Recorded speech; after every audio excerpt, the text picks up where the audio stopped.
Hello, hi, welcome. How are we all? I missed you. Welcome to or welcome back. I'm Georgie if you're new.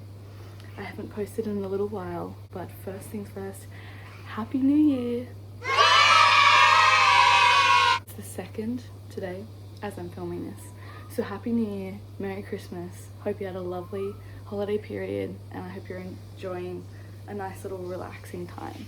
If you hear that, it's the shower running. I apologise.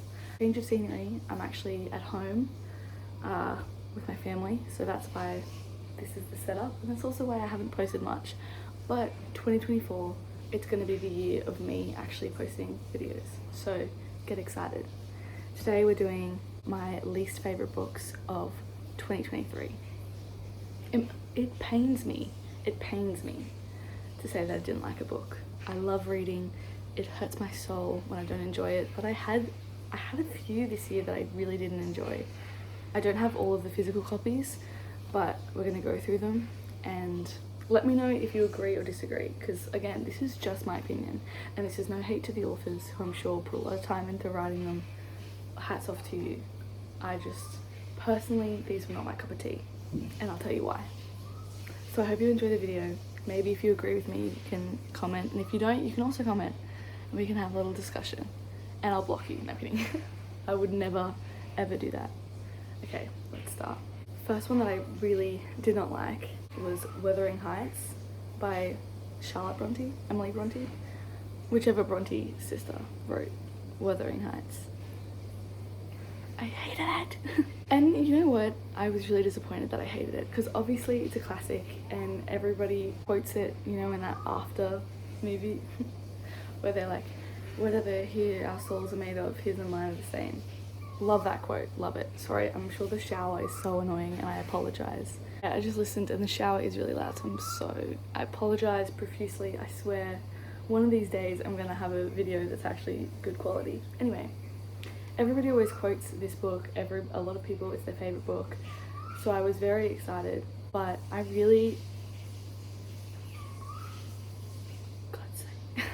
I was really disappointed. The writing was excellent, I will say that. I gave it like a 2 out of 5, but the writing was like a 4 out of 5. But I hated all the characters. There was not one redeemable character, except for, I can't remember, one of them was okay, but I can't remember who. I hated everyone. Heathcliff and Catherine were like the worst people ever. I was like, you guys don't deserve love. You're horrible people. It was ridiculous. And then I was supposed to feel sad for Heathcliff waiting for Cathy. I don't feel sad for you at all. I just really didn't like the characters, and so I was just not interested at all in the story, and it was really hard to get through. I was a huge hater by the end of it. Now I am a hater for life. So I'm sorry if I offended anybody with that opinion, but I really don't like that book at all. But I can get how some people might like it. Maybe. I'll have to think about it. But anyway, so that was the first one that I didn't like. The second one, I don't have that much of a reason for not liking. I just think there was no point to it. It Starts With Us by Colleen Hoover, but It Ends With Us a while ago, and I liked it. I thought it was good. I'm not a huge fan of Colleen Hoover's writing, but I liked it. It was fine. It was a good read. And then It Starts With Us came out and I was like, sure. But I just thought that there was no point to it. It was just a continuation, which is great, but I'm a very big believer of like, when the story ends, the story ends. Oh my god, the shower's so loud, I'm so sorry. But when the story ends, it's over. I mean, there's so many books and movies that I would love to know what happens after, but you don't, because that's the whole point. The story's done. Shower's off. Yes. Everyone's rustling around over here, so sorry. Yeah, so I'm of the opinion that when the story's done, that's it, and we should move on. Like, for example, Normal People. I want to know what Connell and Marianne are doing, but it's just up to the imagination. In my head, they're happy in New York, and don't tell me otherwise. I don't want to hear it. So I felt like, you know, It Starts With Us, there was kind of just like no point to it, in my opinion. I just kind of read it and I was like, okay, so it was just like Ryle being annoying and Lillian Atlas being happy. I was like, great. I really didn't need to know. I could have guessed. But anyway, no hate, because I know that a lot of people like wanted to see Lily and Atlas together, so I get that that was like the purpose of it. Just like me personally didn't really love it, so I gave that one like a 1.5 out of 5. Sorry, don't hate me. The next one that I'm sad that I didn't like was My Year of Rest and Relaxation by Atessa Moshfegh. Look, that's the name. I'm gonna butcher it, so I'm gonna put it down below. I was quite sad because I've heard a lot about this book and I thought that it was gonna be really, really good. And I think it just didn't click with me. I think it was very good and it was definitely different. So I can see why a lot of people really enjoyed it. It didn't click. I didn't love it. I think it was a little bit too heavy for me. And there was no real relief from that heaviness, in my opinion. I think I don't mind a book being heavy, but I don't know what it was. It was really, really heavy and dark and slow the whole way through. And I just felt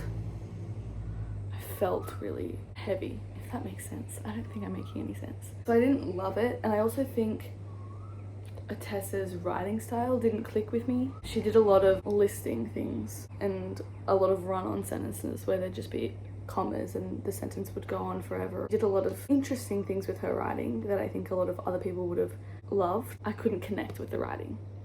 It was just a different style and I wasn't used to it and I didn't connect with it very well. But I think that it was definitely different.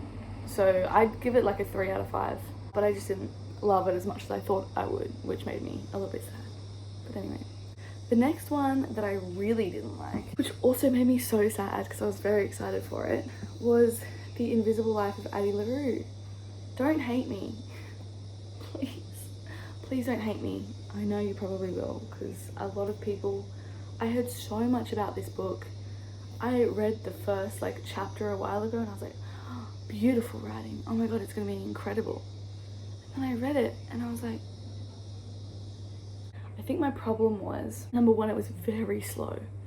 Beautiful writing, but very slow. I think there could have been this much less of the book, in my opinion.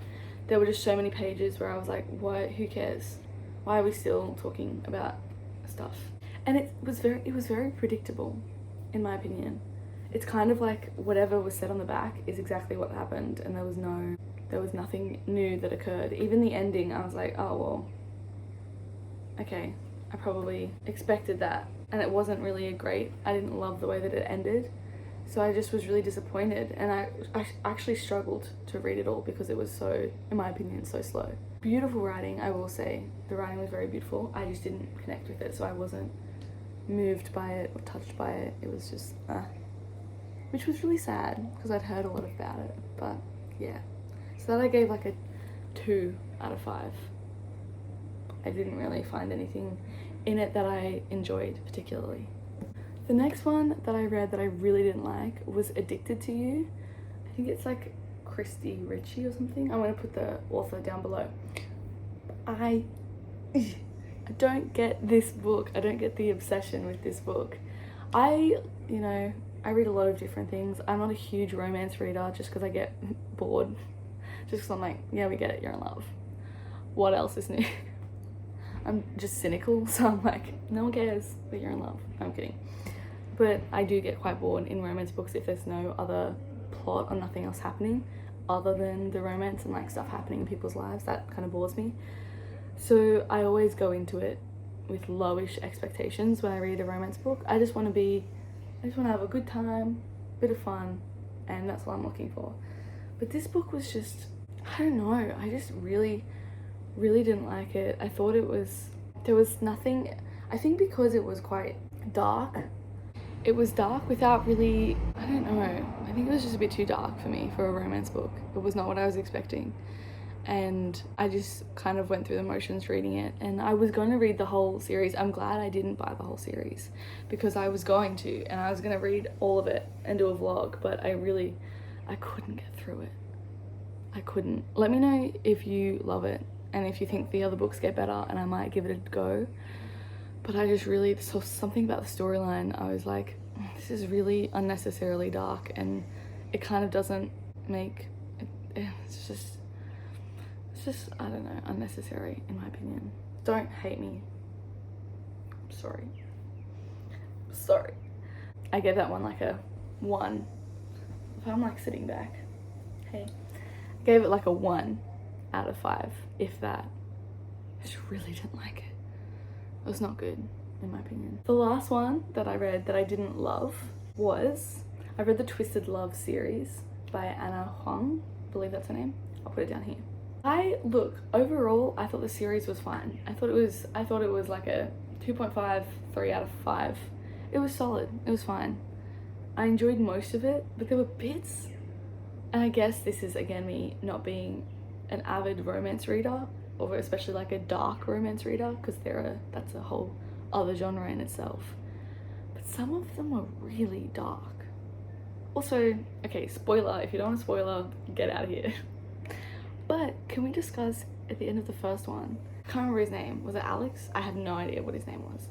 But she literally breaks up with him, moves to London, and he stalks her. And that is the plot, that is the ending. He's like, I'm never gonna leave you alone. He's not British. I'm never gonna leave you alone.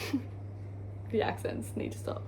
But he's like, I'm gonna follow you every day. That was the end of the romance book, and that was supposed to be a positive thing, that he was stalking her. Am I the only one that was shocked by that? And then they just got back together because she was like, oh, you're so persistent. He just really took care of me. No, he was stalking you. Run, call the police. And then he's like, you can't call the police because I am the police. I was like, terrifying. I would cry myself to sleep every night. So that was just too much. I think the only one that I had little to no problems with was, I think, the third one, when it was Josh, because he was at least normal. All the other men had something really, really dark about them, and I was like, this is a little too freaky for me. Also, some of the smut was just icky. I was like, that's enough, I don't need to know. Yeah, so didn't love that. Okay, that's it. There weren't that many. Hopefully you don't hate me after the video. If you do, that's fine. We can discuss it in the comments. Completely welcome to challenge my opinions. I am not God. Crazy, I know. But that's the books that I didn't love from 2023. It was a shame, but had to be done. So I hope you enjoyed the video, and I'm gonna do my favorite books of 2023, so make sure that you subscribe, and then you can watch that one as well. And then maybe your opinion of me will be better, and you won't hate me so much for possibly hating your favorite book. And stay tuned, got a lot of good things coming, and I'm reading a lot of new books, and they're really good, so I'll tell you all about them. But yeah, hope you're enjoying your break, and I'll see you next time. Bye.